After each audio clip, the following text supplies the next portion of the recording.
Yeah.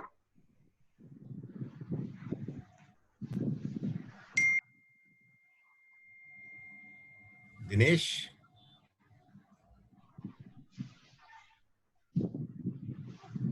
We started recording, so I think you should be live. Yeah. Maybe.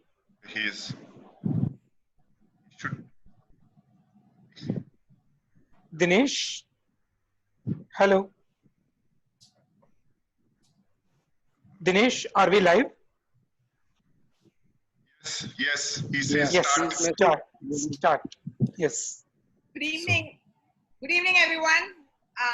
Welcome to our next session of webinar on sleep apnea by the Iassa along with Sun Pharma. Today, we have three eminent speakers with us. The first speaker is Dr. Venkatesh from Chicago. He's a very good sleep apnea surgeon who has been working with Dr. Michael Friedman, whom all of you all know is a pioneer in sleep surgery. And he is going to talk to us about something which we are all facing now. How to assess a patient now in the COVID-19 era. So, Dr. Venkatesh, over to you. Let us hear from you how exactly we should manage a patient in this present era. Thank you so much. Thanks to IASSA, thanks to Sun Pharma and Vidyasagar for having consistently messaged me to make sure that not only did I sign up, but that I'm awake on a Sunday morning to be here. So I'm grateful. Without further ado, I'm going to share my screen and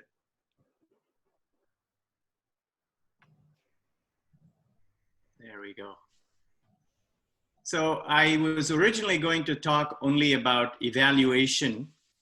And this morning when I woke up, I made a change and called it management because I felt that I have to talk about some of the things that we are forced to think about when it comes to the treatment also, not just the evaluation side of it. We have not done elective surgery for 2 months. This is the longest period that we have not been in the operating room for elective surgery. And this COVID-19 has really brought all of us to our knees. And although there are multiple problems that we all face, and our problems are different geographically, economically, culturally, and otherwise. But, you know, at the bottom line is we're all in this together. And this is going to be a real long-term consequence that we are going to have to face about how we manage this problem, how we protect our staff and our patients and our families, because that's what's going to define who we are as leaders and as experts in the field. The statistics are quite amazing. As of a few days ago, we have 1.5 million cases in the United States. And we have upwards of close to 90,000 deaths. We all know someone who has been affected by it. My very, very dear friend's mother passed away. And death, although, you know, the Gita tells us that we need to be prepared for it, I think this COVID-19 has placed a real marker on how we face it. And my friend's mother was in the same town. Her son dropped her off in the hospital and never saw his mother again. You know, it's really that much more of a startling reminder about how evanescent life is. Illinois, where I practice in Chicago, we have 90,000 cases and 4,000 deaths. Now, we all know that there has been a problem with testing. So I'm sure this is only a fraction of what is really out there. And this has brought us all to consider universal precautions, to give the word universal precautions a new meaning. And the meaning has to encompass respiratory precautions, which is quite challenging for various reasons that we will go into. We have to define what our roles are, and we need to know that together we can make an impact. And it is really not just one thing, we were talking before we went live, do we have enough access to PPE, personal protective equipment? Yes, that's important, but there are so many things that go into our ability to see a patient and to treat a patient that it's really all these things coming together to put this story of who we are, and that the messaging has to be very clear. We are experts who care, and we care about the well-being and safety of all people, our patients, our staff, ourselves, and our families. We all know about the big three, which is social distancing, which is really hard to practice. Some areas harder than others. In areas where there is a high population density, this is a luxury. Social distancing is a luxury. And 6 feet, some people may argue that was from World War I, and that it may not be totally pertinent to the COVID-19 virus. Well, it's just a safe precaution to take. Frequent hand washing and avoidance of touching the eyes or the nose or the mouth. These are some of the big things that we all must and need to do. Wearing a mask has now become acceptable in the United States for most people. There are fractions that stand apart and don't want to do it, but most people are abiding by it. And I see that happening in the video footage from India too. The government has taken, we were talking earlier about how the government took a very strong position early on and clamped down.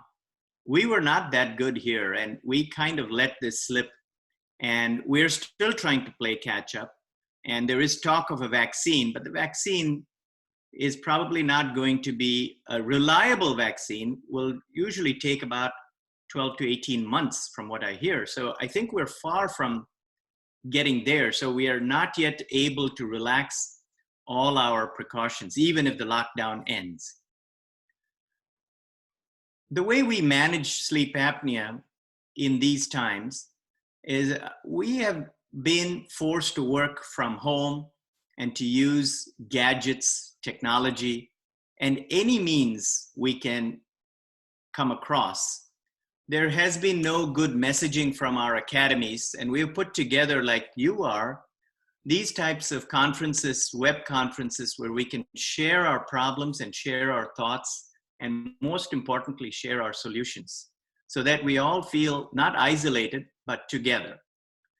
Our patient encounter starts with a screening phone call.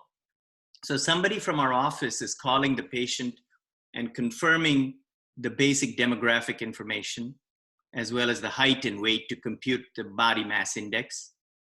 We are attempting to get the Epworth sleepiness score, and we all know how challenging that can be without the bed partner being involved and without the patient being face-to-face. Sometimes, their answers are different in the comfort of home. Who knows, maybe this is closer to the truth, I'm not sure.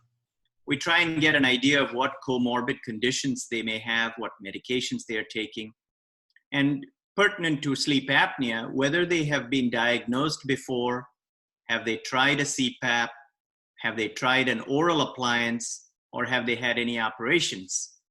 So all these things are done by our medical assistants before we are even involved.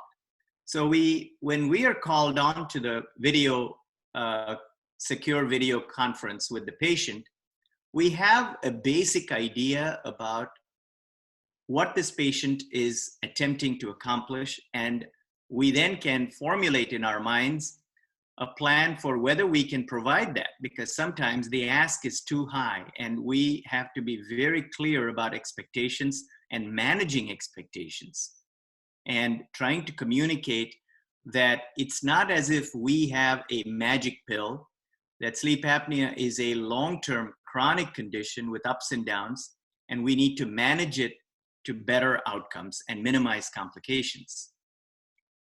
When it comes to our exam, really there are perhaps very few things we can do outside of what we have thus far accomplished. The Friedman tongue position is one thing we make patients do. It's a validated tool, which probably will require another set of validation procedures to see how reliable it was in this digital times. And we are documenting what we are seeing in terms of the tongue position. And patients are pretty cooperative and they're able to follow the directive. And it remains to be seen whether this will bear validity, and I'm suspicious that it will. Neck circumference may be another thing we can look at. We get a general idea about looking at the patient, whether they're morbidly obese or otherwise. And when it comes to testing, I think you in India have been far ahead of the curve in the sense that you have always maintained at-home testing. And home testing here became acceptable in 2008 when it was FDA approved and became adopted by the Centers for Medicare and Medicaid Services. But we had a blended approach where some patients were studied in lab and some patients were studied in the home setting. Most insurance companies now are pushing towards a home study. In these COVID times, we are using the WatchPat 1, which is a disposable home sleep apnea test. The problem we are running into already is the cost. It's almost twice the cost of the regular home study. So in terms of financial viability, we're not sure how long we can continue to offer this service to patients. Companies are constantly trying to come up with solutions to figure out whether there is a less expensive option to take care of patients in these really challenging times. The hard part to home sleep testing, as we have all encountered, is can this patient follow instructions? So I'm reminded of my neighbor who is 90 years old. And one day he called me over because he said his doctor had recommended a home sleep study. So he's sitting at his dining table with the home sleep test in front of him and a booklet of instructions, which to me were meaningful, but really tone deaf. Because here's a 90-year-old patient who has problems with manual dexterity, leave alone visual impairments, and no one had done a dry run with him. So we all encountered that problem of, can this patient be trusted to do a good home sleep study? For the most part, we've been fortunate that we have identified those patients who need extra help and we've provided phone support for them. Comorbid conditions, as you know, can interfere with the reliability of home sleep testing, but that is here to stay. Let's say we went past that, the patient that we saw via telehealth and we diagnosed with potential sleep apnea, had a home disposable sleep study, which was positive for obstructive sleep apnea syndrome. And now we have determined that this patient needs to come in for a face-to-face conversation to talk about the severity of the condition and the options for treatment. At the very entrance to our building, everybody, including physician providers, are stopped. And infrared thermometer is used to check our temperature, and that is recorded. When we leave the building, again, that is done. When they make it up to our office, there is a sign outside the door which says, "Stop, do not enter," if you have a fever or have been in contact with anyone with COVID or you have acute respiratory symptoms. Because really what we're trying to do is protect and preserve our staff and other patients. And this message, for the most part, has been well received because it is on a 24-hour loop. Any TV channel you turn on, people are being reminded that we are still in the middle of this pandemic. Our office lobby does not look like it did before. We could at one time seat perhaps 20 people. We have a rather large office space. And now with social distancing, all our chairs are 6 feet apart. The reception desk has been completely covered in plexiglass. So gone are those open concept times. Everything now is covered in a box. Our exam rooms, we've had to clean off all surfaces of any kind of material that we had, whether it was material pertinent to sleep apnea or chronic sinusitis or products that we thought made a difference. Everything is gone. Surfaces were all cleaned up in order to make it easy to clean the rooms between patients. We always used a video camera to examine patients, so that has been very helpful. So we are not having our face right at the patient's face. Patient is coming in with a mask, and they are asked to keep the mask on until we move the mask off the nose or off the mouth in order to perform our examination. Most of you may recognize the gentleman doing the procedure here is Dr. Michael Friedman. He is my mentor.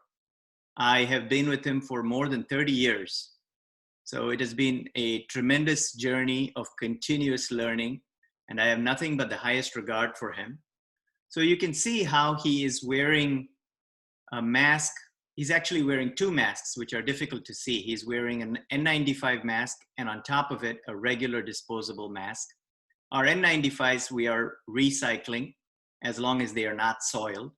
The regular masks, we are changing as often as we need to. He's also wearing a face shield, gloves, of course, and a full-length plastic disposable gown. Acquiring personal protective equipment has been a challenge for many, many practices. We have been somewhat ahead of the curve. We ordered a lot of things just as COVID-19 was kicking in. The only thing we are waiting to have delivered is our personal air purifying respirators, or PAPRs as they call it. So we're waiting for that. That's expected in 1 week. So I think that may complete what we were looking to do in terms of PPE. We have in our rooms a HEPA filtration unit, and these units supposedly take down to particle size 0.01 micron. So there has been some debate, do HEPA filters work? We, for this moment, are not arguing. We are keeping it in the room. Our room turnover time of the air in the room is once every 7 minutes. So our building has confirmed that the units were all set up to be consistent with surgical operating room standards. So we are fortunate that our building has a rapid turnover of the room air. We are increasing that turnover by adding a powered unit like this, which has also an additional ionizing feature. What we found is that most filters that are used are bacterial filters. That's the one that I've shown on the left, the square one. And that one only takes it down to 0.3 microns. And as you can see, the COVID-19 virus being 0.125 micron is going to slip right past it. So our biggest problem is when we use a suction, while all the liquid material is captured in a canister, the air is pumped back into the room. So that is a risk for us. So to minimize and mitigate some of that risk, we are retrofitting viral filters, which is what you see on the right, the circular filter. That takes it down to 0.03 microns. So we're hoping that the room air is not going to be contaminated by whatever material is being aerosolized in suction. Like for instance, if we have a patient with a nosebleed or a patient who has other reasons requiring suction, maybe office procedures. So we're trying to minimize that risk also.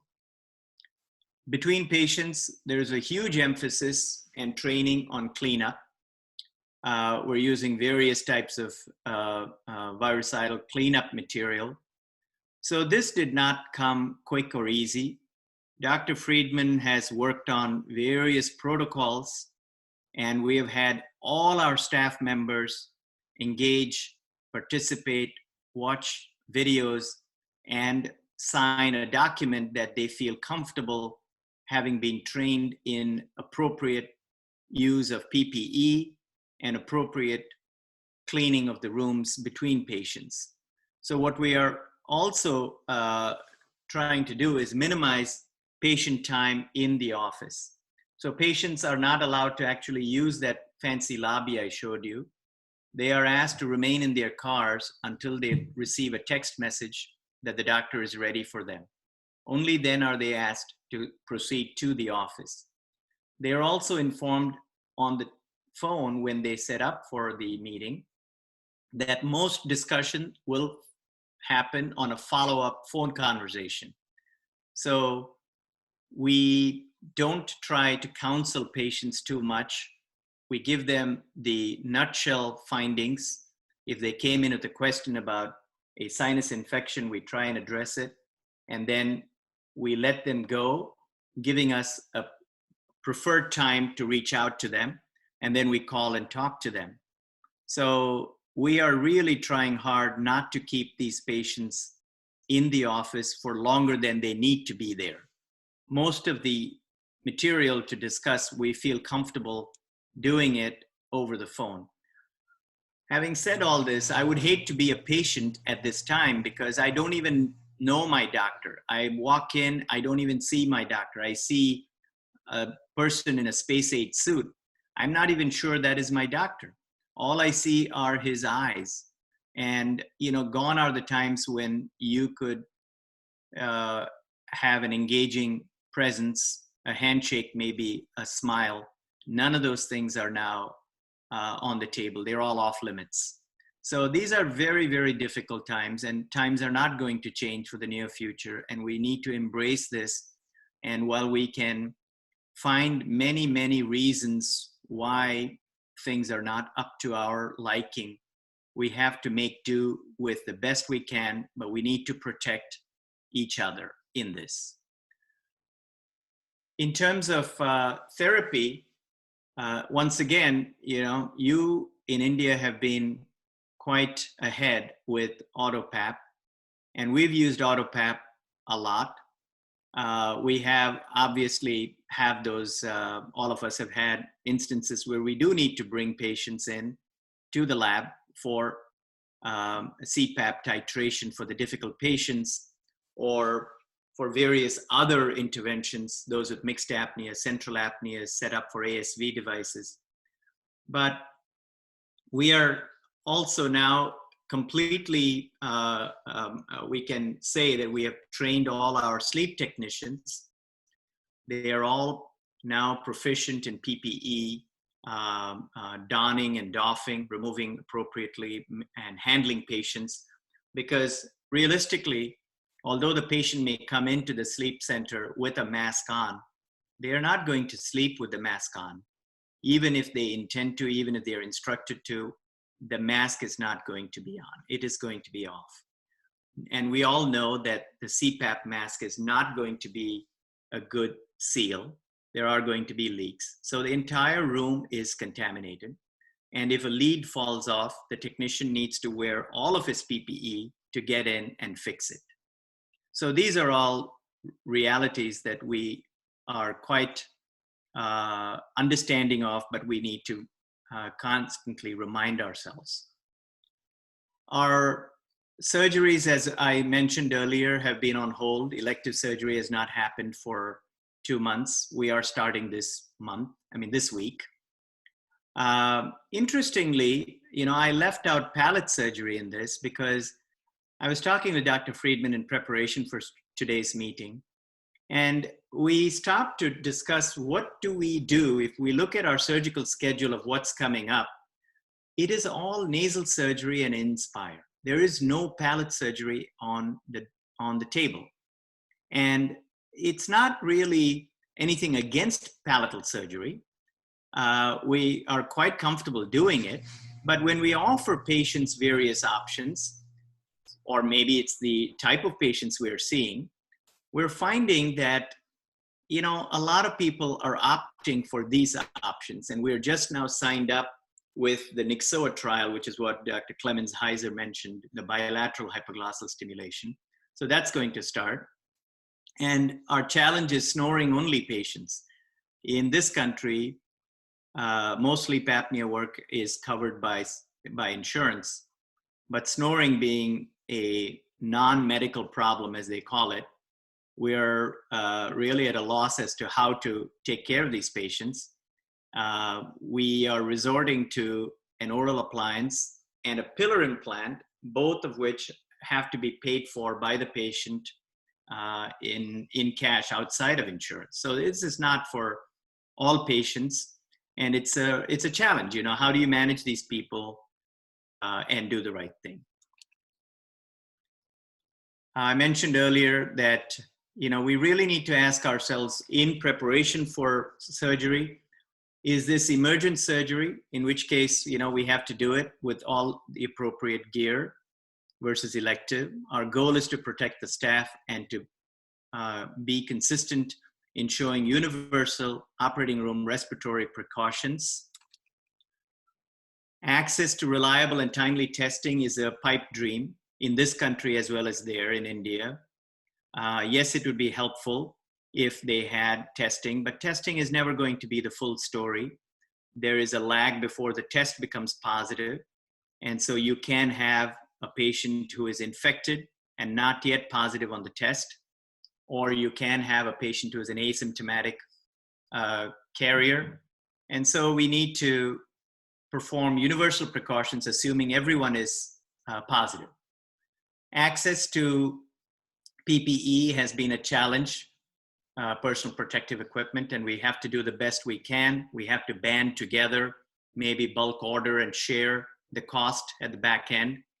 We are minimizing duration of contact. I mentioned that. The same thing is happening in the operating room. Waiting rooms are not allowed to have the families of the patients there. Negative pressure rooms and filters we talked about. The surgeon is not allowed to be there during intubation or extubation unless called for by the anesthesiologist. The use of cautery and debrider are going to increase aerosolization, and we need to figure out good suction systems and good viral filters. And, you know, the list goes on. And I wanted to thank my mentor, Dr. Friedman, and Vidyasagar, and IASSA, and Sun Pharma, and all of my colleagues on the panel, and all of you for attending this.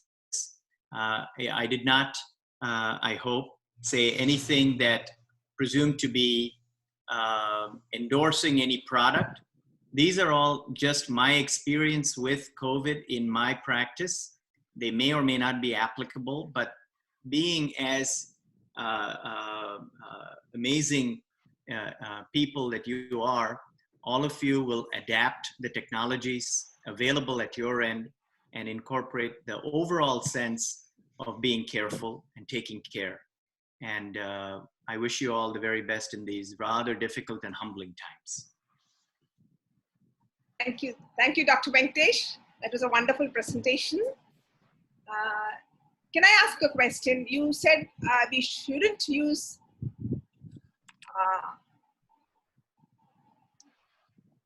cautery or debrider. What about coblation? Is that okay? I think it's a great question.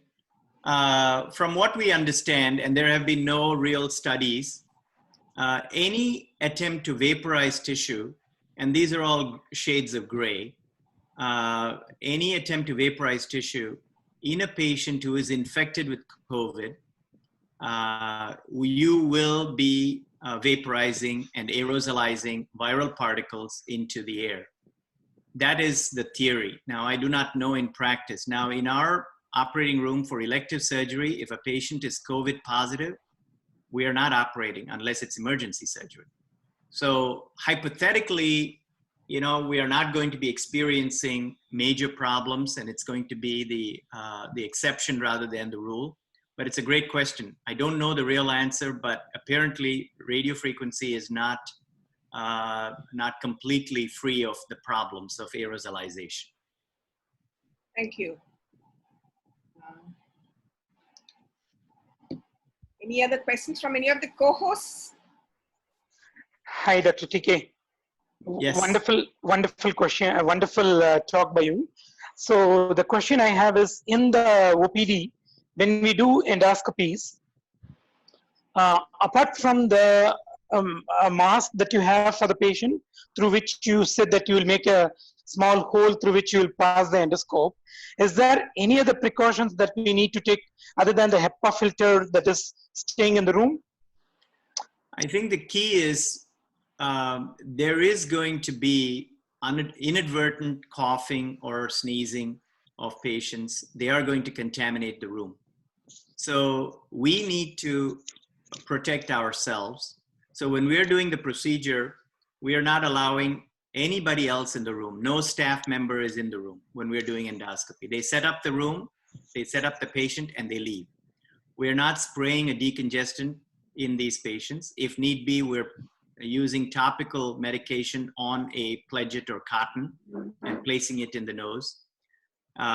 When we move that mask, and if this patient were to cough or sneeze, and we all know how many of our patients cough when we do procedures, or gag or spit, it is going to be contamination of the entire room. So we need to know before patients are allowed in our rooms, how soon does that room air turn? And I don't know if there's an easy way to find out. So we have been able to figure some of these things out, but I think that's the challenge. I hope that answers your question. So in other words, do you fumigate the room after each procedure in that case? So I don't know what fumigation means. In our practice, we are wiping down all surfaces with a virucidal agent, and we are taking the scope that was used in that room in a covered bag to a separate room for cleaning. So we're trying to decontaminate, contain, and prepare for the next patient. And we are only fortunately, we have many rooms in our office and many doctors, and we're trying to play around with our schedule so we're not all in the same place. But we're trying to give as much gap as possible between patients. Right now, our gap is about 30 minutes between patients. And you and I know that it doesn't take 30 minutes for an endoscopy. So these are long times, but these are to build confidence in the patients that we are doing the right things, confidence in our staff, that the doctors are showing great restraint in these challenging times. And that's the messaging. Dr. Srinivas, another question? Yes, Dr. TK, wonderful insights. Thank you very much for your presentation. It was wonderful. I have a question for you. Any particular reason why you are doing nasal surgeries and not palatal surgeries? Is it just that they've not asked for it, or? So it's really an interesting thing. Before Inspire came, I think every 10 years, we go through a paradigm shift in what we offer patients. So you all know how passionate we were with UPPP and ZPP and lateral pharyngoplasty. And those are all great operations. They still are. I don't know whether there is an inherent bias in the way we are talking to patients and how we are strategizing. So for instance, a patient comes with multi-level obstruction, and we always knew that nasal surgery had the least morbidity. So that was an easy sell to tell a patient, we're going to do nasal surgery on you. But there is more coming, and there may be a 3-step process. You may need a palate stage, you may need a tongue-based stage. Well, we know that we never had a good tongue-based surgery that was not morbid and yet highly effective. So we always kept that as a last. And palate surgery was a great second step. And yes, it was quite painful and morbid, but we were making a great impact. When Inspire came, it changed the way we thought about upper airway surgery, and we began to understand how tone is playing such a huge role. And Inspire, of course, thanks to the area we're practicing in, was adopted in a big way. So we have built a good experience with Inspire, and we are still telling patients that after you have your hypoglossal nerve stimulation, you may need palatal surgery. And so far, we have not yet had one patient come in saying, hey, you know, you mentioned that third step, I'm ready for it. So I don't know whether it's because by then patients are surgeried out, to use a term, and they are now looking for an appliance, and they're happy with a small mouthpiece for the palatal stage. I don't think we've completely eliminated it, but looking at our recent past and looking at our near future, when we look ahead at the month or 6 weeks from now, there is no palate surgery on the table. They're all nasal surgery or Inspire. So it's got nothing to do with COVID. No, nothing to do with COVID. I'm sorry if I miscommunicated. That's just No, you didn't. It was my understanding. No, I'm glad you raised that question. It's got nothing to do with COVID. You're absolutely right. Okay. There's one thank you. From Dr. Prakash from Bokaro Steel City. He wants to know, in your opinion, what is the most important personal protection in your outpatient department? I think that's a great question. And I'm not sure anyone can answer that question. Not me for sure. You know, if you ask yourself, if you have a COVID positive patient, let's assume that this patient in front of me is positive. Am I okay having just gloves on with a regular mask? I think it's a setup. It's a setup for a problem that maybe there is no escaping. But if I was to pick one thing, I would probably pick my N95 mask as my number one, because my hands, I think we're all pretty much okay with wearing gloves and hand washing properly with soap and water. And most of us are very careful about not touching our eyes.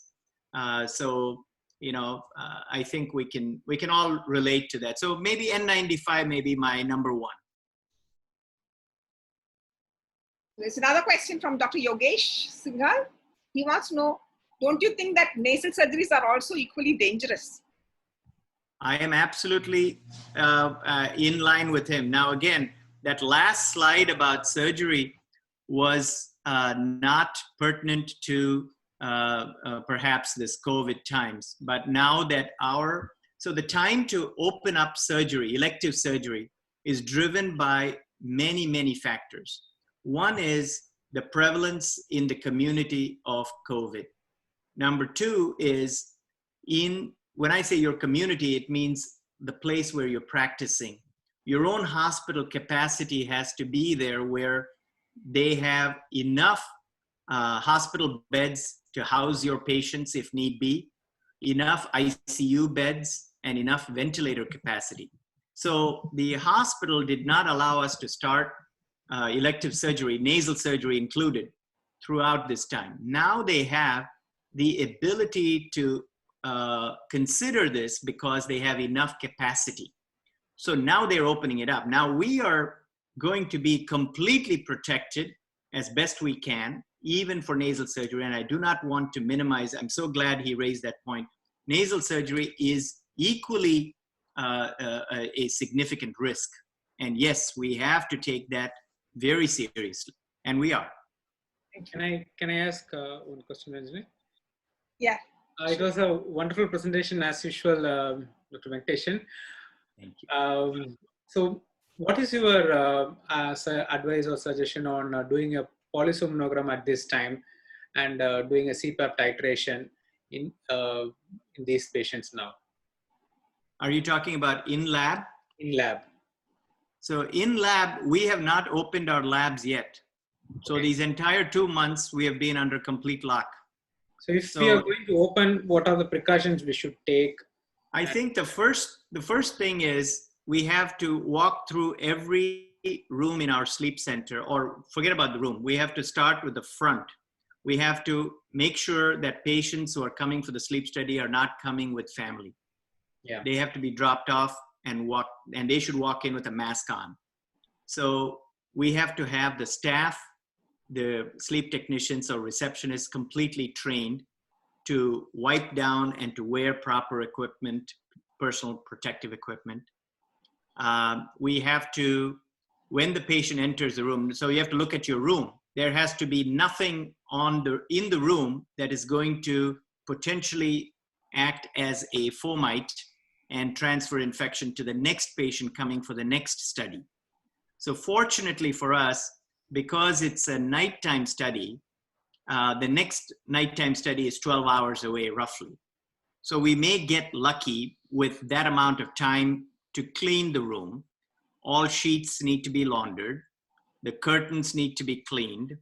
Okay. Fans, we have gone to now only bladeless fans because we're not able to provide cleaning of the blades of the fan. So that's a problem. So maybe there it's going to be air conditioning.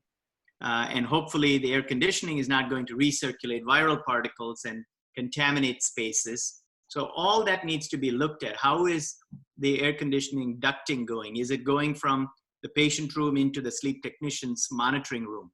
So we don't want that. We know we need to have separate, outlets for these things.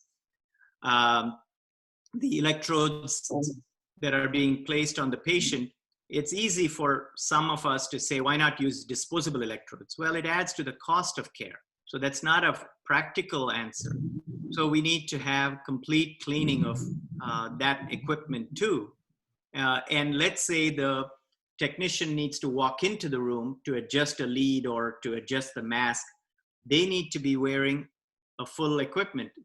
I mean, in this case, it'll be a mask, goggles to protect his eyes, gloves, and he does what he needs to, and then he has an area to remove his equipment and walk out.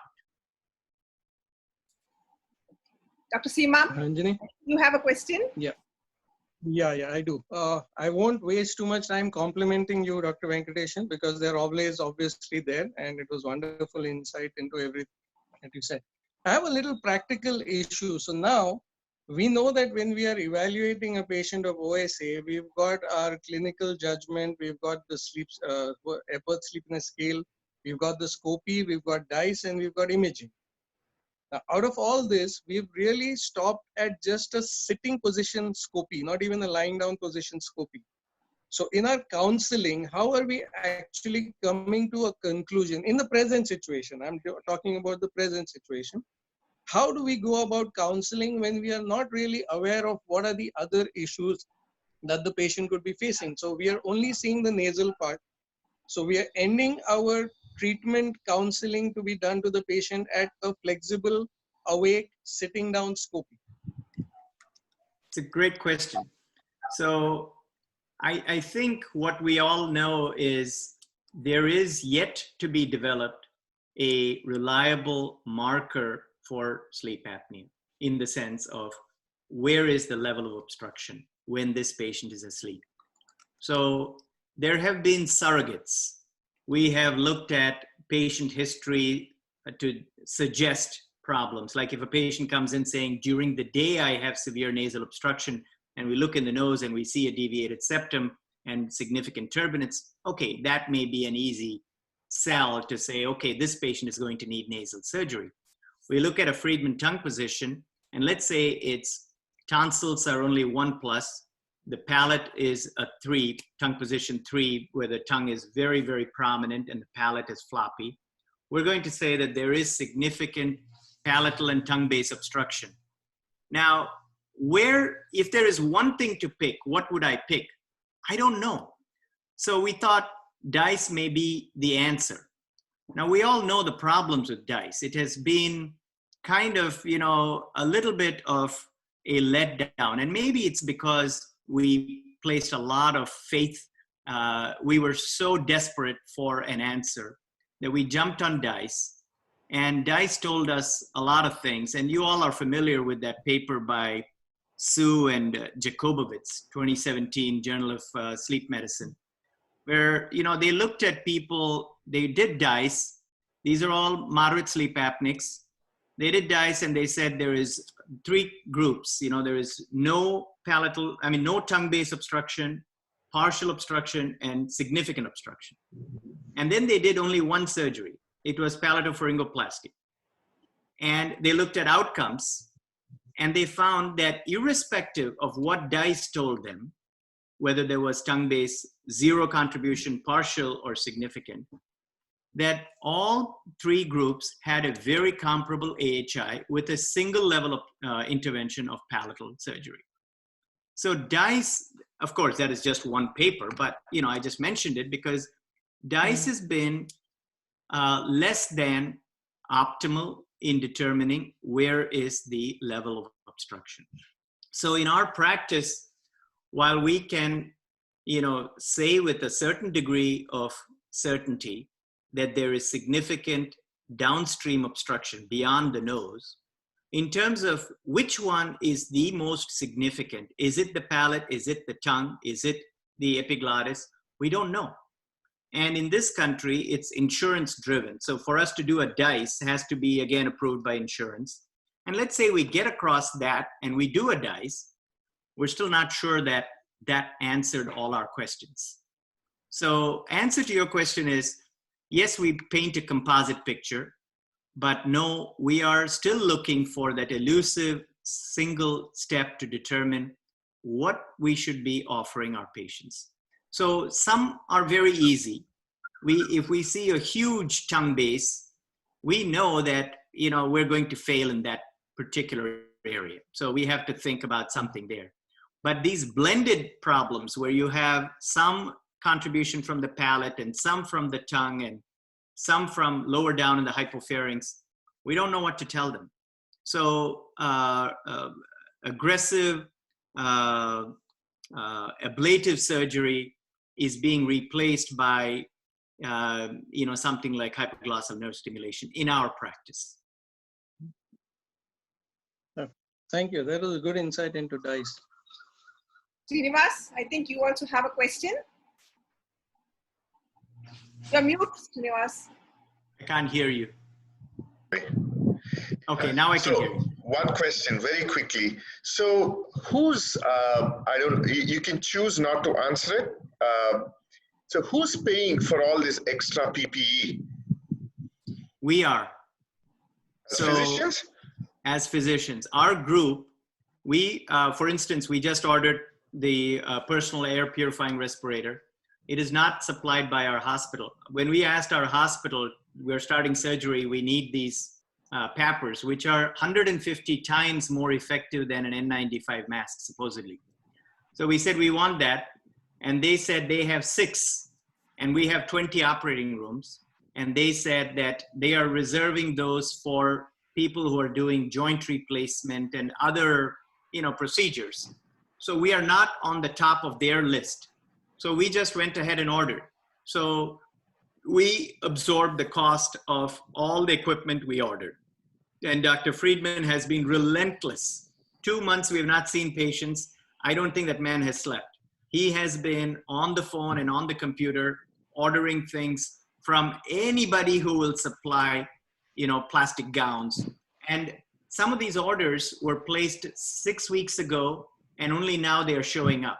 So we're glad they're showing up, because now we're beginning to see that whatever we started out with, we don't have now. So it's getting replenished, but the cost has gone up and it keeps going up. So we are not yet seeing the flattening of that curve in terms of cost to us consumers. And we are having trouble passing those charges on to the patient, because again, that is dictated by insurance for us. So we do not have that ability to do that. So we are taking it as something that we need to do. This is the right thing to do, and this is where we are investing. Thank you very much. That was very clear. Thank you. Thanks. I think all the questions are over. So thank you a lot, Dr. Venkatesh. It's very, very nice of you to have spent your time here with us, especially on an early morning on Sunday. So thank you for giving us such a lucid and well thought out plan for what we can do to see our patients in this COVID era. Thank you. I appreciate the opportunity. Stay safe. Stay. So we shall go to the next session, which is going to be on anesthesia for an OSA patient, because the talk is being given by our own Vikas Agrawal, and we all know that OSA is something which affects the airway. So giving anesthesia for such a patient with an OSA, and during intubation and during extubation, what are the difficulties that you should keep in mind? So let us hear from Vikas. Over to you, Vikas. Hi, are you able to hear my voice, Ranjini? Yes, yes. Yeah. Very good evening to all of you. Once again, sincere thanks to Sun Pharma for this wonderful program, for you to moderate this session, for Dr. T.K. Venkatesan to have set this stage. But the talk that I'm going to do is totally a deviation, because we know that we are not going to do heavy tongue-based surgeries, at least in 2020. So this talk is possibly meant for the next year. Right. So Dr. Venkatesan was supposed to speak on the examination, and he changed the topic to COVID. So before starting my talk, I'm making it very clear that this talk is not during COVID times. Most of us will not possibly do pharyngeal surgeries or even nasal surgeries during COVID times. But the talk that I'm going to give is for possibly the next year. I'm going to give you understanding into the anesthesia issues which are associated with OSA patients. So I'll be sharing my screen now.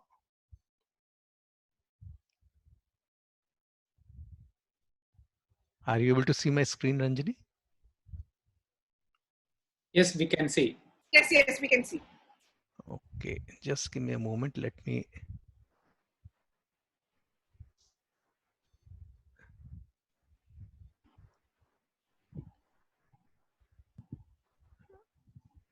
Sorry, this is just give me a moment. It's coming in the way. I'll just hide this.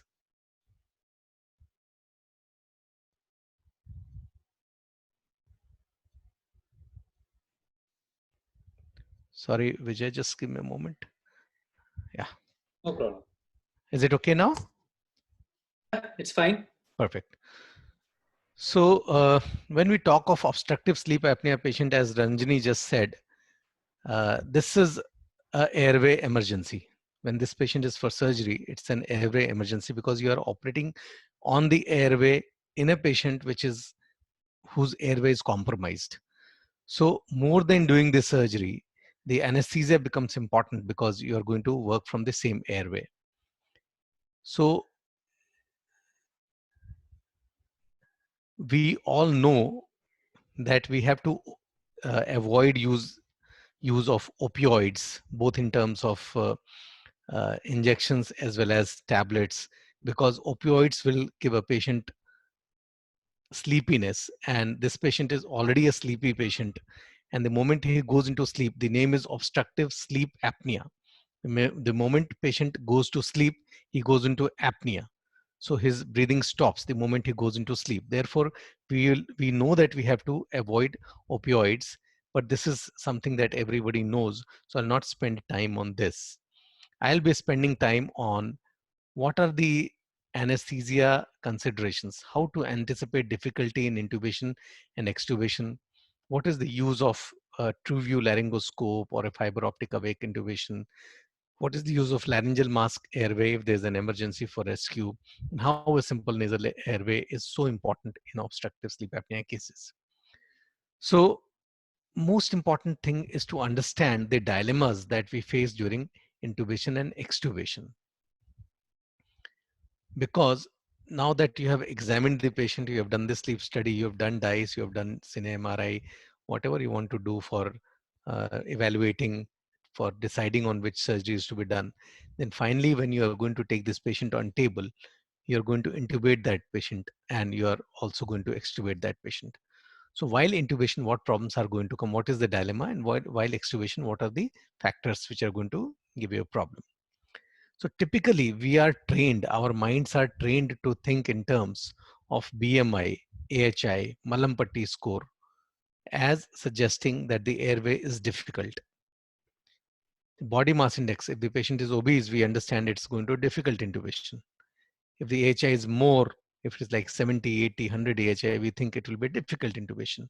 And if the patient has a large ventral or the oral tongue, we feel that it's a uh, difficult intubation. But actually speaking, when we are actually intubating these patients, BMI and AHI do not matter at all. Why? Because when we are operating for intubation, we have to look into the anatomy. We have to look into the airway anatomy. And for that matter, the anatomy is of the oral airway. It's not of the whole body. It's the AHI, number of times that the patient is desaturating is very, is not important at all when you are actually going to put in a tube. So when you are actually operating, you are looking at the oral airway and then you are trying to find the larynx. You are using a laryngoscope and then you are going to look at the laryngeal inlet and you're going to slide your tube. So while doing this, you're looking at the laryngeal inlet in a straight vision. And that's when, if something is coming in your way, it's not letting you see there. Now, obviously, if somebody has a body mass index which is higher, he may have a large tongue. Generally, he will have a large tongue, but it does not mean that his whole tongue is going to be large. It may be that base tongue is large. It may be that the ventral 2/3 of the tongue is large. So if we understand that unless the tongue is large, the palate and the nose does not contribute while intubating at all. So if I show you the sleep endoscopy of this patient. So here we present to you drug-induced sleep endoscopy of an adult male with a BMI of 30.3, AHI of 57, which are majorly apneas and obstructive apneas, almost no hypopneas. So if you look into the sleep endoscopy of this patient with a BMI of 30 point something and AHI of 65 or something, and completely obstructive apneas, and if you look into the sleep endoscopy of this patient, if we look into the place where the collapse is happening, that's the soft palate, lower part of the soft palate.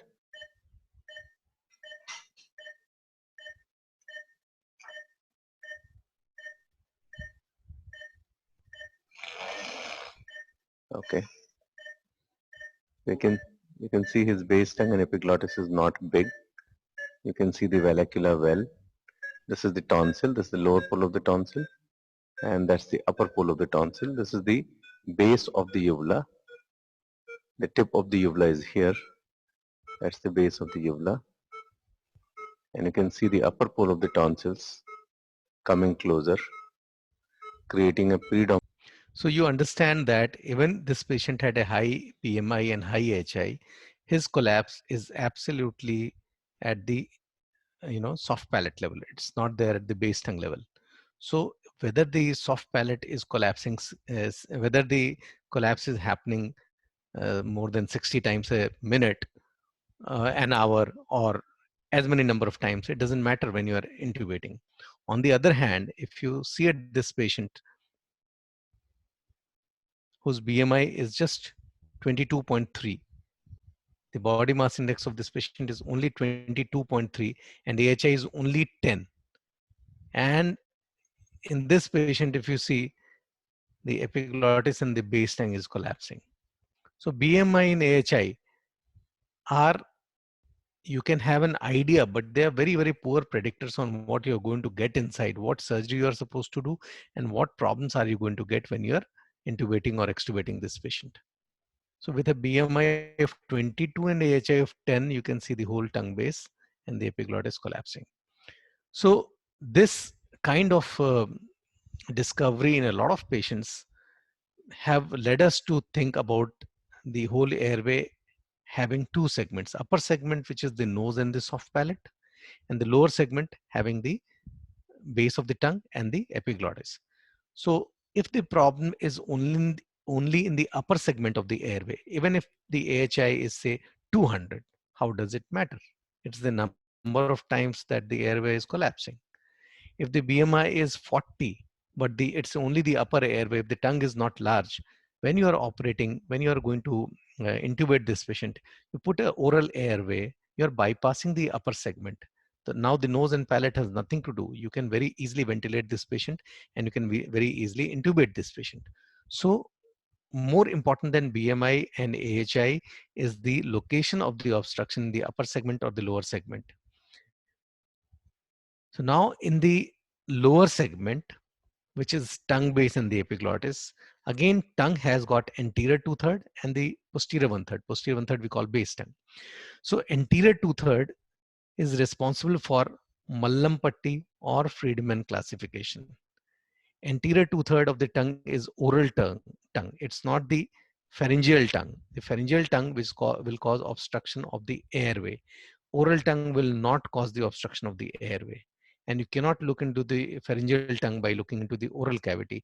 So Mallampatti or Friedman classification will only tell you about the visibility or the anterior two-third of the tongue, which does not contribute to the collapse in the airway. And therefore, intubation, extubation difficulties are not because of the anterior two-third of the tongue. If you are able to bypass the anterior two-third of the tongue with any curved instrument. Base of the tongue, on the other hand, is responsible for intubation, extubation difficulty, because the moment you paralyze this patient or give this patient a relaxant, the base tongue, if it is large, it will fall, it will collapse onto the airway and completely block it, and your patient will start getting desaturated very fast. And when you try to intubate, you cannot see the laryngeal inlet. Again, this video you have already seen. So if the tube is going to be like this, unless you see in a curved line, not in a straight line, you'll not be able to intubate. And this is the importance of the lower segment, anterior two-third and the posterior one-third. Now, this is the Friedman classification. We know that Friedman classification talks about the possibility of base tongue being a culprit for OSA surgeries, but you can definitely look and see there that you cannot see you cannot visualize the base of the tongue. You can only see the oral two-third, the anterior two-third of the tongue, which is the oral airway. You cannot visualize that. And as you have just heard Dr. Venkatesan, that with times things do change. Right now, because hypoglossal implant has already come in the US, the pharyngeal surgeries are possibly going to get obsolete. So things do change, concepts do change. So we have to understand that this Mallampatti Friedman classification does not tell you exactly about the base of the tongue. You can have an idea, yes, if the anterior two-third is large, maybe that the posterior one-third is also large, but you cannot decide on that. So Mallampatti and Friedman classification are not sufficient. This is Mallampatti. So Friedman is with the tongue inside and Mallampatti is with the tongue outside. So this is Mallampatti 4. But if you see the drug-induced sleep endoscopy of this patient, you see that this patient's tongue base is not large. The tongue is actually not obstructing. So this patient, when you are trying to intubate, you can still ventilate this patient because the tongue base is not large. Even if you put a small oral airway, which will not let the oral tongue, the passage will be open.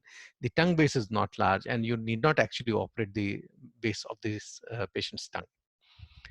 So idea is that for any large tongue or even any sleep apnea patient, if you have a clearly only palatal or the nasal upper segment obstruction, then you do not even require this laryngoscope. A routine laryngoscope will do. But if you have a little large tongue, anterior two-third of the tongue, then you require an instrument which will give you angled vision, and the best angle is 45-degree angle, because when we operate on base tongue, we have known that 45-degree endoscope gives us the best view. So even the laryngoscope, which is 45-degree curved, gives us the best view, and it bypasses the tongue. So when you are seeing inside, you do not look at the size of the tongue. So anterior 2/3 of the base tongue is completely bypassed, and you are straight away able to reach the uh, laryngeal inlet with this, without even a gross extension of the head of the patient.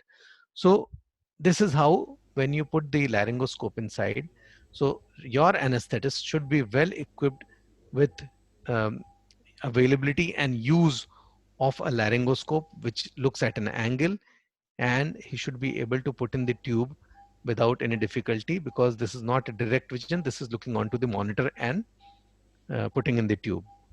Same way, for a tongue surgery, you are going to put a nasal intubation. So for this nasal intubation, now you can see this patient's, this uvula is large and the tongue is large. Now he's trying to go inside and the tongue is bypassed. You can see that with difficulty, it's only the posterior part of the laryngeal inlet, or only the arytenoids are seen. But since you are able to see the inlet, you are able to intubate without trauma. See, what will happen if your patient is of obstructive sleep apnea, a large base tongue, the moment you uh, give anesthesia to this patient, the tongue will collapse, airway will stop, getting ventilated. If it is base tongue, if it is anterior to third, anyway, you are unable to see. If you're not able to see, the patient is not getting oxygen, and you try to put in the tube, you'll create bleeding at that point of time. When you create bleeding, the patient will be drowned in its own blood and secretions of the oral cavity. If you are unable to put in the tube correctly, then the patient will be at risk of drowning. And this drowning, and the patient will, then go into laryngospasm. What will happen inside is that this blood secretions will try to go into the laryngeal inlet, which will try to close. And this laryngeal inlet finally will close, and this is called laryngospasm. And this trachea, it closes of the trachea, and the breathing will not happen, and the whole airway will get obstructed, and that will lead to desaturation of the patient. What more can happen? After a few seconds, eventually the breathing reflexes will occur and the vocal cords will relax. But when the vocal cords will relax, this fluid, this blood will actually go into the larynx, and this will cause aspiration. It will reach the alveoli, and this blood will finally interfere with the oxygen, with the transfer of oxygen and carbon dioxide, and the alveoli will actually get drained, full of fluid, and this will further worsen the delivery of oxygen into the body, and the patient will go into desaturation. The whole alveoli will get filled with fluid, and the lungs will, as the lungs will get injured, they will not no longer will be able to transmit the oxygen, the carbon dioxide, and this will lead to desaturation, hypercarboxemia, and finally the patient will die. So you have to understand, this will give you just 2 or 3 minutes at the most before a hypoxic brain injury happens. And in those 2-3 minutes, if the patient is struggling, you'll not be able to do a tracheostomy in time. So you're not supposed to do all that. You're supposed to anticipate what problems your patient can get during intubation and even during extubation. So you obviously oxygenate the patient beforehand so that you get maximum time. And then you have all the best gadgets with you, and your anesthetist should be very, very well trained into putting the tube nicely in the first go, even in the difficult airway. Suppose if the tube does not go, then what will you do? As I said, if you have not created a bleeding, then you can just do suction, suck out all the secretions, and then you can pass on a laryngeal mask airway. So LMA is a life savior in almost every patient, because the moment you put the LMA, it pushes your tongue upwards.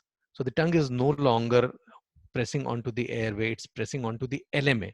And the LMA sits on the laryngeal inlet, and the LMA, you can actually put a Ryle's tube through the backside of the LMA, and you can put that into the esophagus of the patient, so that the secretions will not come, there'll be no regurgitation of fluid, and the patient can be ventilated. Almost every patient with a normal looking anatomy, I'm not saying grossly, retrognathic patient, you may have difficulty putting the LMA, but mostly your patient would tolerate a LMA, and you will be able to ventilate. At least you'll be able to get out of your relaxation. If you have given, obviously you do not give long-term relaxation to your OSA patient, you would possibly give succinylcholine, which will take 2 to 3 minutes. So your LMA will save the life of the patient. And now LMAs are available with intubation facilities. So through this LMA, you can actually put the tube, and there should not be any difficulty. This is how you put the intubating LMAs. These are called intubating LMAs. Now, a simple nasal airway, as you see here, would have a lot of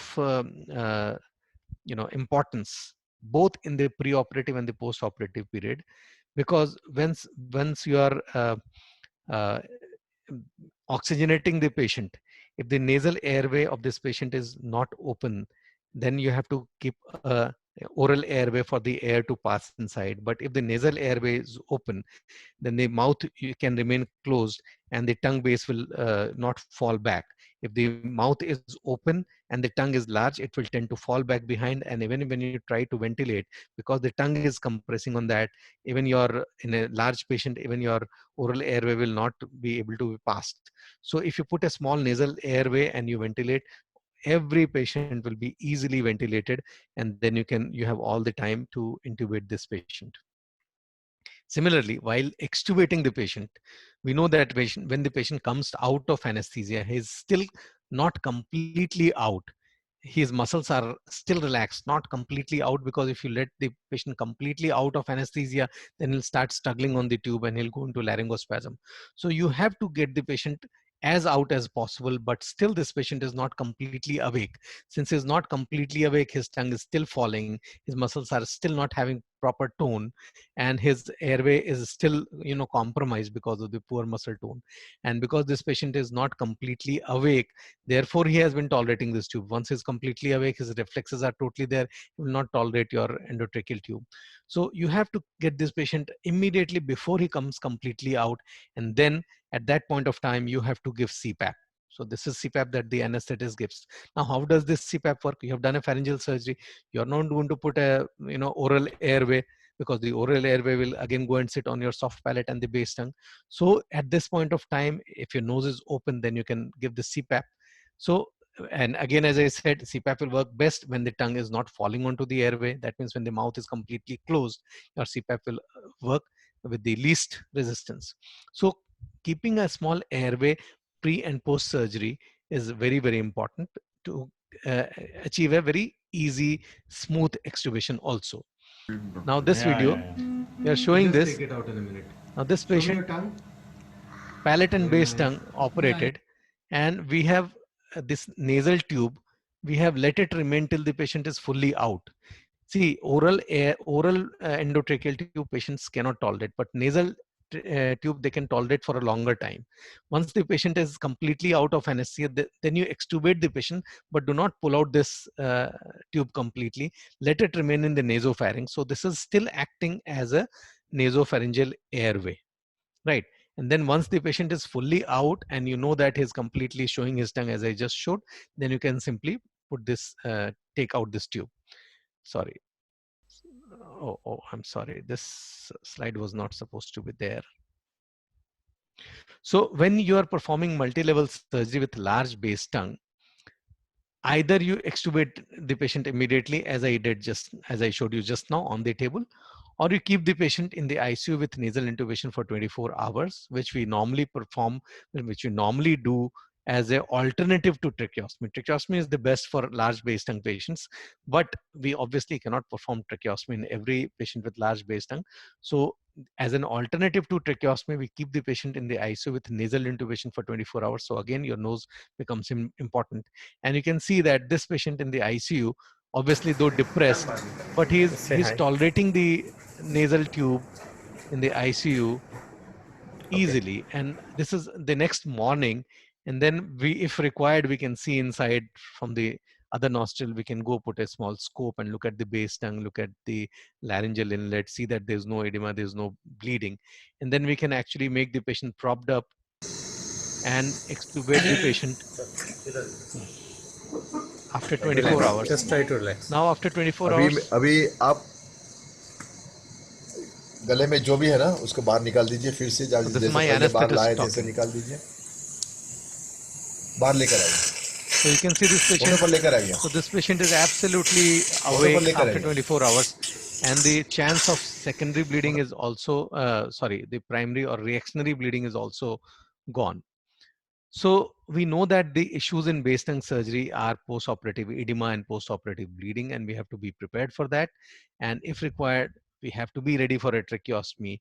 But as I said, we can all save the tracheostomy with our preparation for surgery of multi-level surgery. If we understand the anesthesia part of it, we can do it in multiple stages. I know Srinivas is going to talk about single stage surgery, but you can always stage. When you're a beginner, you can always stage, do the nose first, followed by the palate and tongue base in the second go. This is what I have been telling for the last 10 years. So I follow this. If there's a large tongue base, I leave the nose in that setting. I possibly do it before or do it in the next setting. And the commonest surgery I perform is single stage nose and palate surgery, only when the tongue base is not large.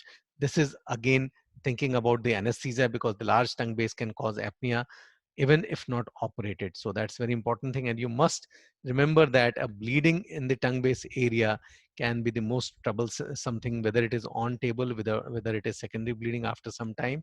So you have to be prepared for that and take decisions accordingly. Now, as I said, BMI and AHI do not matter at all for intubation, but they matter in extubation. Why? Because a high AHI and high BMI patient is a decompensated patient. They require oxygen supplement for few hours after the surgery. A routine patient with a low BMI and low AHI, because his reserves are better, his lungs are not as decompensated, his chemoreceptors are working well, the problems are less. But generally speaking, I'm not saying always, generally speaking, BMI and AHI cause something which is called a loop gain. It's not that loop gain is only seen in high BMI and high AHI, but I'll show you an example. Now this patient, I'll show you the sleep endoscopy. Now you look at the oxygen saturation here. This is 85 right now. Now this patient is into apnea. So the saturation is 83. The apnea is continued. You can hear the apnea is continued, but the saturation is rising. 91, 93, 95, 96, 97. Now the patient has taken a breath. But before the patient has taken a breath, his oxygen saturation came up from 83 to 96. So why was that? He has not taken a breath now. This was the desaturation of the last apnea. So this patient is having a high AHI of more than 60. So around say 10 to 15 seconds delay is there in the examination of the peripheral pulse. Now you see again. Now the patient has taken deep breath, and now the oxygen saturation should go high. And even when the patient is breathing, his saturation has come down to 90, 89, 88, 87. Again, it has gone to 86. When the patient is breathing, his saturation has come to 84. So this is the lag. So what you see on the fingertip is a product of two things. One is the loop gain. This patient system is highly decompensated because of high BMI and high AHI. So when the loop gain is more, the system becomes more unstable. And obese people have more unstable systems. I will not go into the details of loop gain. It's highly theoretical. But the best way you can understand is that if somebody is having a loop gain which is high, more than 1, high loop gain, you can see the lower part of the screen, his ventilatory responses will be more, so he will have a long time of desaturation, long time of good saturation. So his desaturations will be longer. So these patients having high loop gain will have problems. And as I told you, the second reason is that you are monitoring it on the fingertip. So the blood, when it goes through the nose or the mouth to the lungs, then it goes to the heart, then goes from heart to the periphery. So around 10-15 seconds are required for that to go, measure it. So therefore, if you treat these patients with oxygen and sometimes even acetazolamide, there are conflicting reports on that. They are still under trial, but oxygen is something that if you oxygenate your patients very well after this surgery, and you cannot oxygenate your patient, you cannot ventilate and oxygenate unless your nasal airway is open after the surgery. If you oxygenate them, they will definitely not go into these long cycles. So I try to give you in this short time available to me insight into what problems patient of obstructive sleep apnea goes into while undergoing surgery, and therefore what is the wisdom that what you should be doing and how you should be getting prepared. I have not taken care of the general things that go around, like not using opioids and all. And I thank you all for your patient hearing. Thank you very much. Over to Ranjini. I am stopping sharing my screen. You have to unmute yourself, Ranjini. Thank you, Vikas. That was a very good presentation. I think you have given in detail exactly what all we should watch out during intubation as well as during extubation. Like you said, it's one of the last muscles to come out of the relaxation is the hyoglossus. So tongue-based collapse can happen when the patient is still being extubated. We have to be very, very careful about those points. I don't think we can, I think we will go ahead with Srinivas's talk also, and then we'll go in for the remaining questions. Sure. Is that fine? Yeah, okay, Srinivas. So, okay, you're the moderator, you're the boss. So I think Srinivas also does not need any kind of introduction. Everybody knows him. And see, there are, as we all know, OSA is often multi-level obstruction. So is it safe to do all the 3 levels at one shot, or do we have to stage your surgery?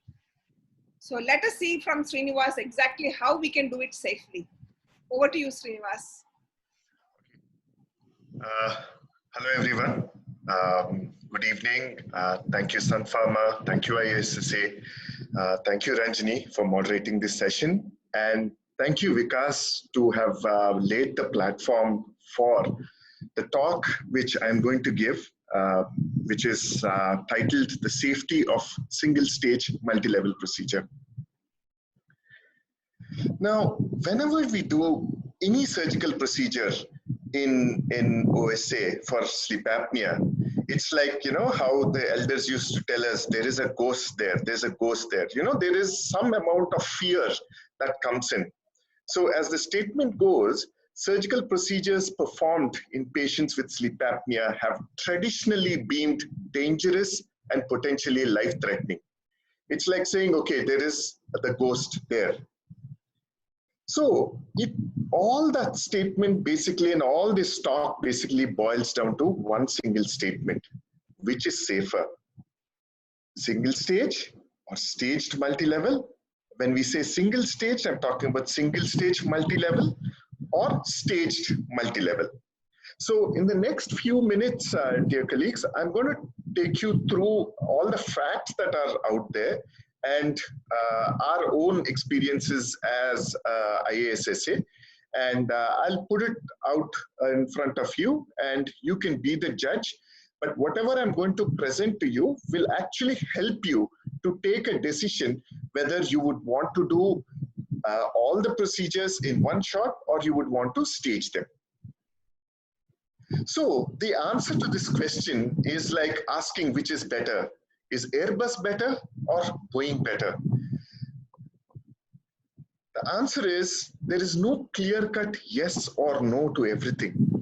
Sometimes in life, there are always certain questions for which there are no clear-cut answers to. That is because it's not that we don't know the answers. That is because the answer actually depends on a lot of things. So if you really look at OSA we all know is a disorder that comes from obstructions at multiple levels. And when you really do a surgery, you need to perform surgery at multiple levels. And unfortunately, no one can really predict exactly at what level this obstruction is causing the AHI to go up. If you understand, if the AHI is 50 or if the ODI is 50, how do we know the palate is contributing 10% to it, the tongue base is contributing 10% to it, the lateral wall is contributing? We cannot. And when we do surgery, dear friends, the surgery, when what you do is a combined effect of all the procedures that you do. So it's just not a single procedure that adds to your result. It is a combination of everything that you do for this patient. Now, there are lots of data that is out there. This is a paper by our dear friend Mustafa Gerek from Turkey, who basically says that, you can do everything in one shot and there is no problem. They have a decent size, about 120 patients, and they said that it's pretty easy and there are no complications. Well, Dr. Venkateshan would be also aware of these data out there. This is a paper from 2006, which says risk factors for serious complications after UPPP, and a recent paper, which is almost 2016, which is a very nice paper by Boyd Gillespie, which they titled UPPP, Does Multi-Level Surgery Increase Risk? And if you really look at, just pay attention to this table here, okay? Any OSA procedure, if you look at the risk ratio, if it's about 1.57 and adjust it to 1.55, if you do a concurrent nasal procedure, it's 0.86 and 0.88. The moment you start doing concurrent non-nasal procedure, look at the risk. 5.61 and adjust it to 4.8. And if that concurrent non-nasal procedure happens to be a retrolingual procedure, the risk factors obviously increasing. So this paper basically opines that if you were to do a palatal procedure and if you were to do a nasal procedure with those palatal procedures, your risk ratio is for complications is not very high. The moment you throw in a tongue-based procedure, it basically your risk ratio is increasing. What this paper also says is that what are the readmission rates? So if you really look at the readmission rates of UPPP alone, it's 2.8%. Nasal procedure with UPPP, 3.1%, and once you add in a tongue-based procedure, it's 4.8% of readmission rate. So taken together, this data basically suggests that multi-level surgery does marginally increase your readmission rate. So you're obviously not getting admitted for nothing. If there is a complication, only then you would get readmitted. Now, this is a beautiful article by Philip Lin and Michael Friedman.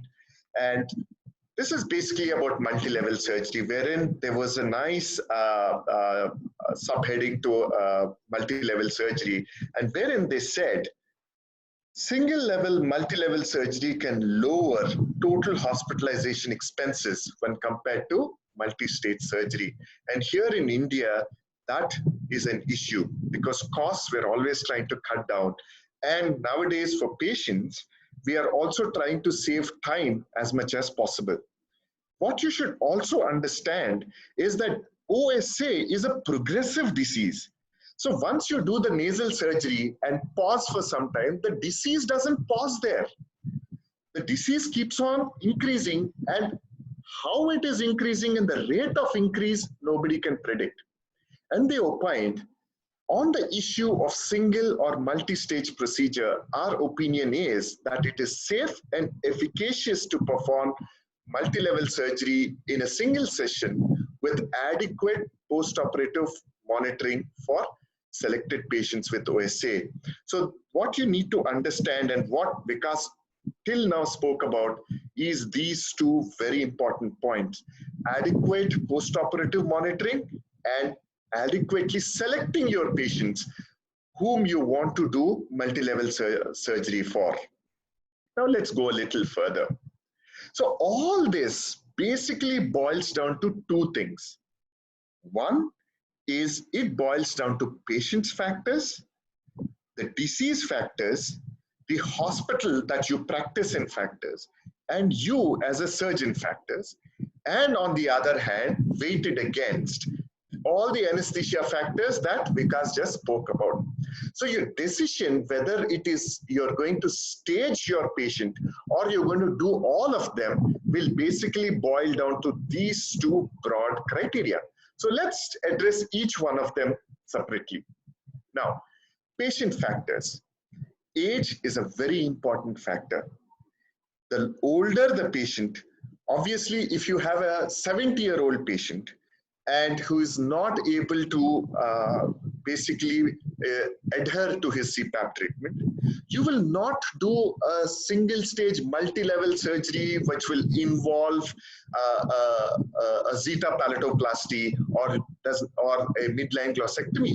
You will sort of customize it to the patient's individual. You'll probably do a very minimally invasive procedure, and there's a lot of evidence out there that shows that minimally invasive multi-level surgery actually has its value.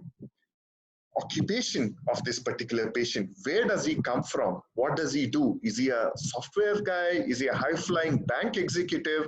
Or is he a factory worker? What are the levels of obstruction broadly that are involved here? Is there a retroepiglottic obstruction? Is there a lateral pharyngeal wall obstruction?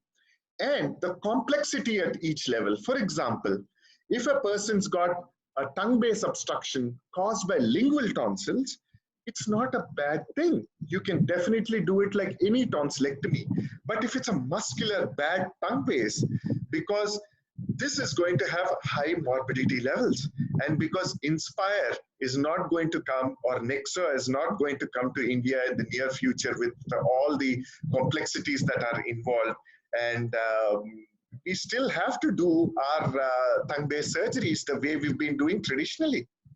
And very important factor to me and to you, dear friends, that should also decide whether you're going to stage or do it in a single sitting is the patient's understanding of his conditions and the complications that may come.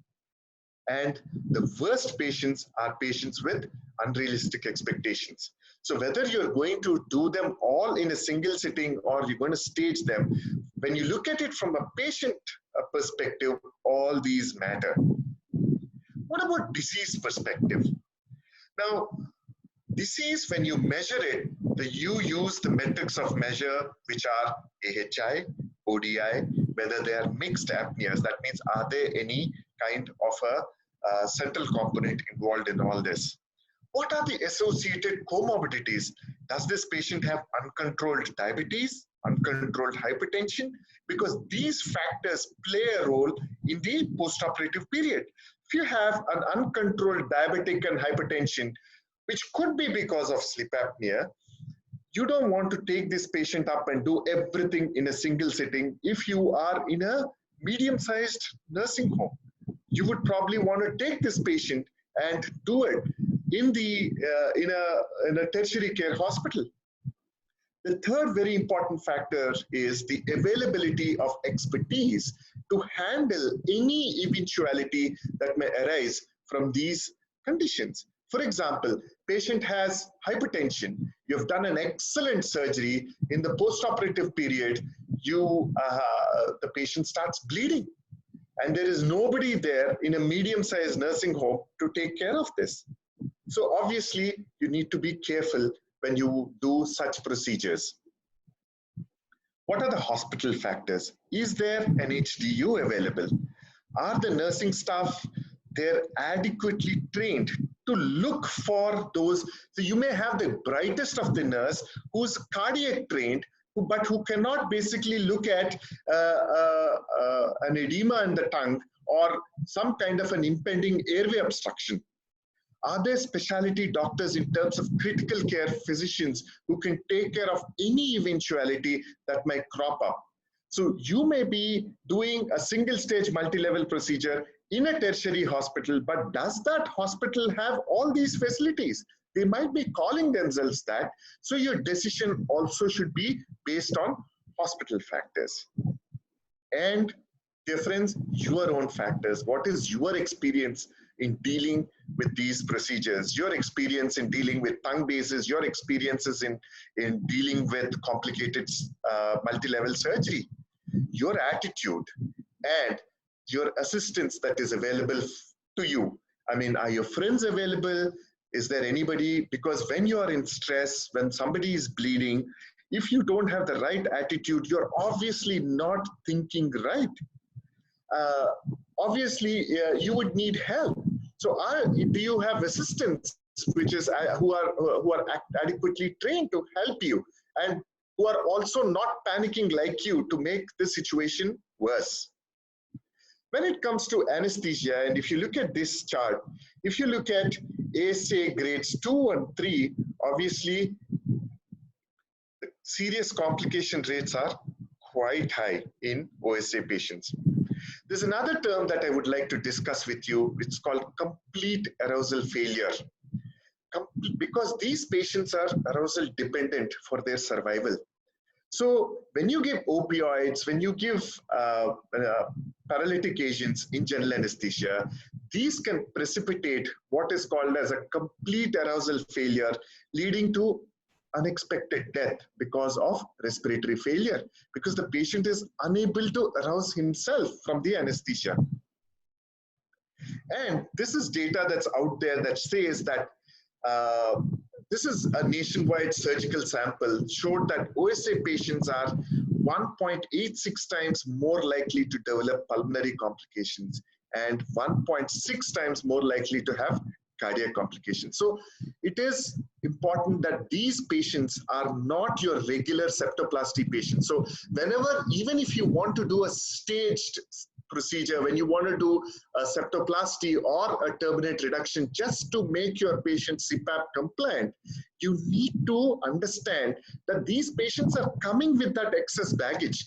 Even though you might be doing the minimalist of the procedures, you still have to be ready, because this guy is an OSA patient and he's coming with all these complications as a bag. Carrying all these complications with him when he's walking into your clinic and into your operation theater. So the risk of anesthesia in OSA obviously is multifold. Vikas has beautifully put it across, and you need to understand all these things because it has depressive effects on the upper airway, especially in the postoperative period, because there is decreased neuronal drive. So they can't really bring in those tones in the upper airway dilator muscles. So what do? What you can do to make your life easy is always follow protocol. This is a protocol that most of us in IASSA follow. We take history, we do a good clinical exam, we do sleep study, whether it's level 2 or level 3. This is not the platform to discuss about that.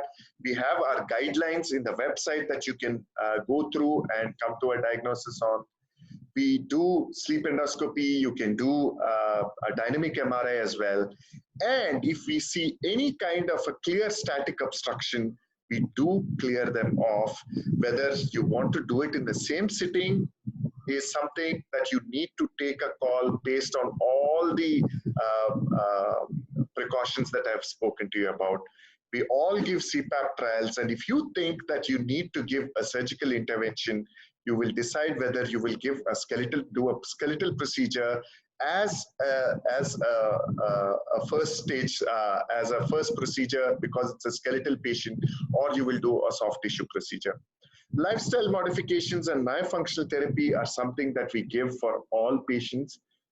So this is a protocol that we in India follow, and I think this is a pretty standard protocol. And those of you all who have been under the certified training program under the IASSA would also know that this is a standard protocol that all of us follow. Now, if you don't want to follow things that are practiced in India and you want something else, which is from America, Dr. TK would immediately recognize this decision-making tree. This is from Michael Friedman's second edition book, wherein beautifully they've called it a decision tree, wherein this is very clearly things are jotted down and you can follow this basic protocol. if you don't like this, you can also follow the Stanford protocol, the revised Stanford protocol, but follow some protocol. These protocols have basically come in after a lot of work that is basically put in. And these, if you adhere to these protocols and guidelines, you generally won't go wrong. This is our data that we have done in about 156 patients. Basically, we found out that 2% of our patients developed airway obstruction, and this I'm talking about single stage multi-level. This is a patient of ours for whom we did a advancement genioplasty. This patient developed swelling or a huge hematoma in the floor of the mouth. This happened one day after. So this is one patient in the 156 that we faced this, but we didn't have to do any kind of a surgical intervention for him. We kept him admitted in the hospital. We normally send the patient home the second day, but we kept him for 2 days, and the hematoma, luckily for us, after good antibiotic cover, resolved. Hypertension we saw in about 3% of our patients, and primary hemorrhage, 4 patients, and secondary hemorrhage we saw in 8 patients, of which 6 out of these 8 patients required readmission. And amongst those 6 patients, we didn't really have to take them back into the theater. All of them sort of settled down conservatively. So what is important is have your own pre-op checklist. You have to adequately control your blood sugar or comorbidities, stop all kinds of herbal therapies, because in India, most of our patients will have some kind of Ayurvedic drugs or homeopathic drugs going on. Check the thyroid status. That is very, very important for anesthesia. A detailed pre-anesthesia evaluation is very important well in advance, not just one day before the surgery. All the patients post multi-level surgery should be closely monitored in the first 4 to 5 hours, because it is in this time that we've observed most of the hemorrhages happening and accelerated hypertensions happening, causing hemorrhage. Be very careful when you use narcotics, especially tramadol, because our patients, when we do palatal surgery, complain a lot. Adequate analgesia, again, is very important, because if the analgesia is not good, these patients will develop hypertension, their heart rate will increase, the pressures will increase, and if their heart rate increases, there is an increased chance of their clots getting dislodged, resulting in bleeding. There is a paper that came out recently that said that PAP machine, if used in the postoperative period, is supposed to help in preventing palatal suture dehiscence. Now, there's just one paper that's come out of China, and nowadays, whatever comes out of China, we are looking at it with a question mark. But this sort of chart always helps. So, dear friends, it's basically about risk and reward, and finally, is it really worth it? It just basically boils down to that.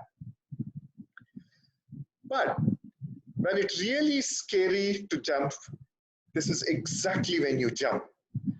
But when you jump, you adhere to protocols, you adhere to all the things that I spoke to you about.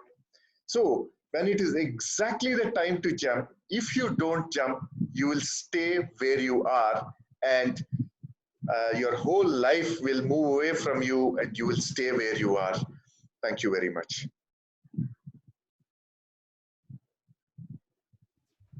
Thank you, Srinivas. That was a very nice presentation. Thank you, Ranjini. Clear for us exactly how we should go and when we should do a multi-level single stage. Let me just stop sharing my, 1 second.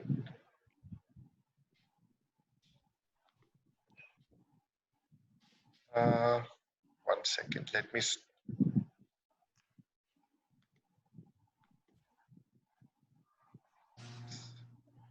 Why am I not able to? Yeah, thank you. Okay, great. Yeah, thank you.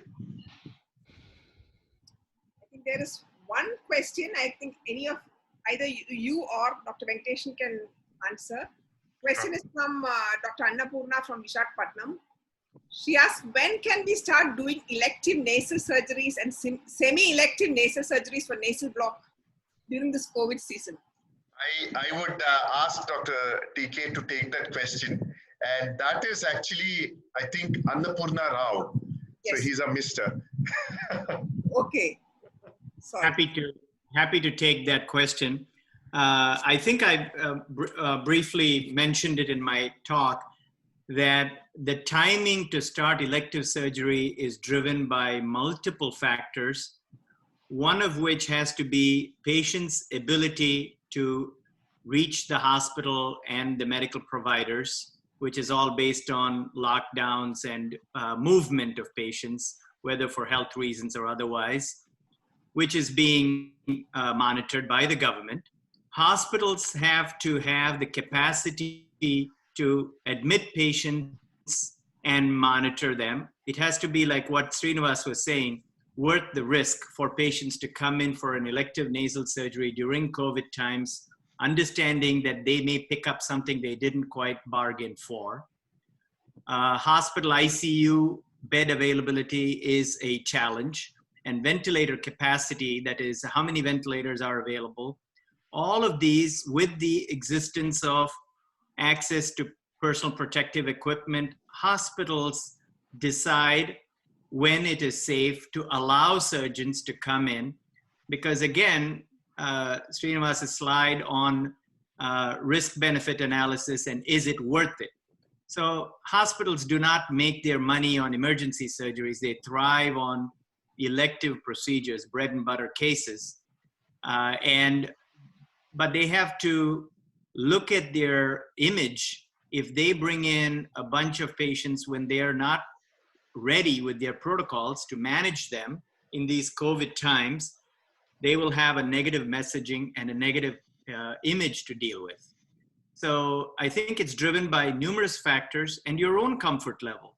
If you are confident that the hospital and the preoperative and the postoperative nursing staff are all on the same page in terms of patient safety, then maybe it's okay. I hope that answers Dr. Rao's question. And I have a couple of thoughts on the two other lectures, if I may say a couple of words. Definitely. You know, Vikas and Srinivas always bring an amazing presentation. There is always a multimedia show. They are truly, truly such tech-savvy people, and they break it down very nicely, and I enjoyed both lectures as always. I had a few thoughts on Vikas's talk on anesthesia issues and what we do. In our sleep apnea patients, we insist on a pre-surgical anesthesia consultation, and you may be able to do this at your level where, you know, it's a frightening experience for a sleep apnea patient or any patient to undergo a procedure and anesthesia and let go of themselves and trust you. And the first person they encounter in the operating room is the anesthesiologist.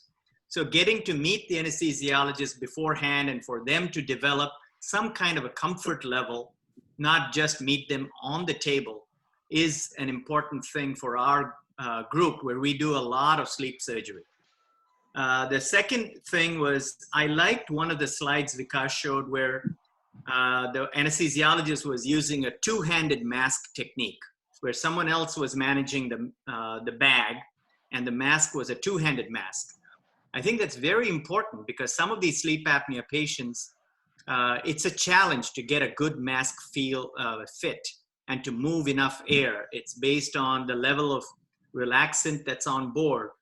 And the positioning of the patient is very important. The ramp, the sniffing position, we all know about those things. And he had a slide about it, which I thought deserved extra mention. Pre-oxygenation is another huge thing. Sleep apnea patients need 2.5 times the amount of, you know, you call it pre-oxygenation or denitrogenation before, you know, you're ready to proceed. That's an important thing. We use Eshman catheters, which are stiff bougies, to try and place an endotracheal tube. in our practice, LMAs are not as widely used as what we know as glide scopes, which have an inbuilt camera, not quite a 45-degree camera. But it has taken away rigid bronchoscopy, which used to be our go-to to stent an upper airway. And I don't remember the last time in 10 years we had to rush in with a rigid bronchoscope to stent the airway and secure it. So we use a lot of glide scope and the stiff bougie, the Eschmann catheter. Post-procedure, we do use tube exchangers if need be to stent the airway in case we feel that this is a very tenuous airway that may need reintubation. I like the caution that Vikas was suggesting on when to extubate the patient and how to monitor them and how long to monitor them. And of course, Srinivasa's talk was very thorough and a cautionary tale of sleep apnea. And the mention he made of all this surgery only on CPAP failures cannot be overstated. So both talks were very good, including the need for all of us to study our own experience and draw our own conclusions and see how we fare with our peers and where we can improve. And we have such good communication amongst all the members that it is so easy to pick up the phone or WhatsApp or text one another and say, hey, I'm having a problem with this. Why am I seeing so much more of this problem? And one of the experts will be happy to guide us and help each other become better providers in this. So wonderful talks. Thank you. Thank you. Dr. Venkateshan, as you rightly said, we have anesthesia group that visits our facility. So there are always two anesthetists in the theater while giving anesthesia to a sleep apnea patient. And one of the anesthetists of those two always sees the patient before we fix up the date for surgery. So the patient, when he comes with the reports and everything, we fix up the time with one of the anesthetists to be and talk to the patient about what we are going to do. As you rightly said, it's very, very important for the patient not to see unknown face in the theater. And personally, I am always present during intubation and extubation of the patient myself while operating on sleep apnea patients. Perfect. I think, any questions from any of the hosts, please? I think it's all well-rounded, and I think thank you for your comments, Dr. TK. Very well appreciated. Thank you all. There's one doubt from Yogesh, Dr. Yogesh. He's asked, why not simply go for COVID test before going for a PSG? So that's a great question. It's a complicated answer. The COVID test, if there is one such test, is very elusive. In this country, as it is in India, access to COVID testing has been a long story. The type of COVID testing is being challenged, and what type of testing is accurate, and when should this test be done, and what happens after the test is done. Let's say a patient does manage to get a COVID test and it is negative. Can you trust that patient to go into quarantine until the date of their sleep study? And were you testing that patient very early in the course of their disease so that there was not enough amplification on the RT-PCR to pick up on positivity of their disease? Or if you take antibody testing, there are hundreds of antibody tests that have come out, and not all of them are created equal. So if you have no IgG, does that mean the patient never was exposed to COVID-19 or never mounted an immune response? Or if the presence indicates lifelong immunity? None of those questions have been answered. So the short answer is, I think even if a patient says, I had a COVID test and it is negative and I have been in quarantine and I have completely no symptoms, you have to pretend like that patient has disease. And so our staff, sleep technicians, need to be completely familiar with how to manage these patients. Thank you, Dr. Venkatesh. I think most of the questions are over from the audience. So, okay. Sagar wants to ask some question. Srinivas, a question to you. Yes. Sure. So, in a nutshell, in your setup where you are, if a patient is having a partial collapse at the level of the palate, let it be a circumferential or lateral, and if there is a partial collapse at the level of tongue base, I would even further categorize it to an extent that it is lymphoid tongue base. Would you like to combine a nose, palate, and the tongue base in the same single stage, or would you multi-stage it? Sagar, so basically, I always do my surgeries a single stage multi-level. But having said that, I always look at if there are comorbidities, and I always look at what the patient's expectations out of this particular procedure and what he understands of the existing comorbidities. And well, I've shown my numbers of 156 cases wherein, fortunately, till now I've been lucky. So basically, I would do it in a single stage. And lingual tongue base is, of course, much less complicated than a massive Moresby tongue base. So I'd like to add, Sagar, if this patient's BMI is not very high, then obviously I would also not post this patient for a second surgery for a lymphoid tissue. I would also remove it and extubate the patient right on the table. But if this patient's BMI is high, if this patient, as I showed you, his desaturating bad, his loop gain is, see, anyway, his results are not going to be great, right? So whether you remove a little bit of lymphoid tissue or not, and you take a chance of a, reintroduction of the laryngoscope is something that you have, because that's going to be life threatening. So we have to take the patient in whole.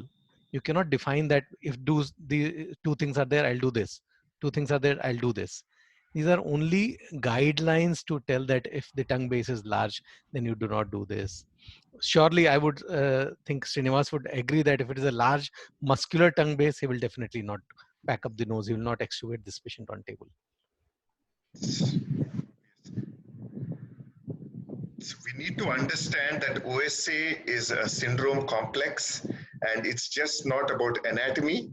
It's about the diseases that are associated with these, the comorbid conditions, all those things. But thanks, you raised that question up, Sagar. Thank you. I think if all the questions are done, we can wind it. It's already 7 o'clock. Yes. All right. We have a vote of thanks by Mr. Mahendra Pharma. Yes. Is he around?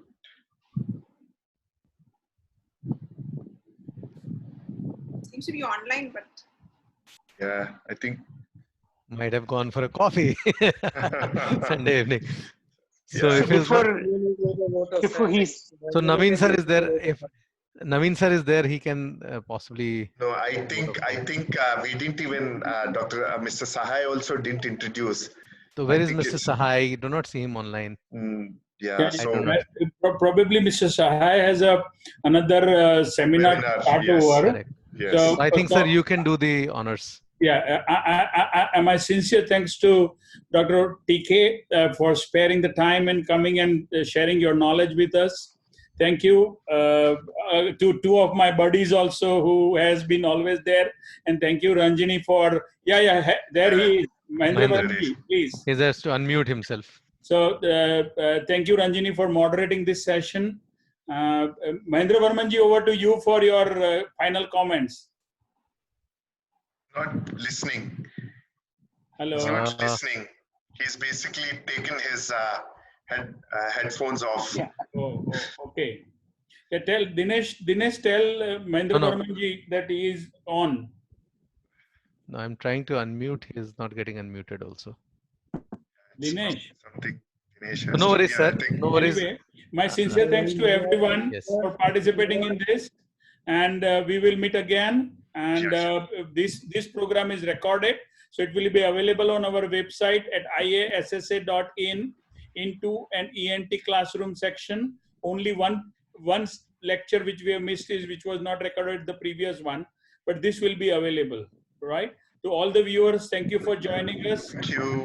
Thank you. Thank you, Dr. Special- TK. Thank you very much. Okay, Dr. TK, please take care. It's Thank you, great to Dr. have you.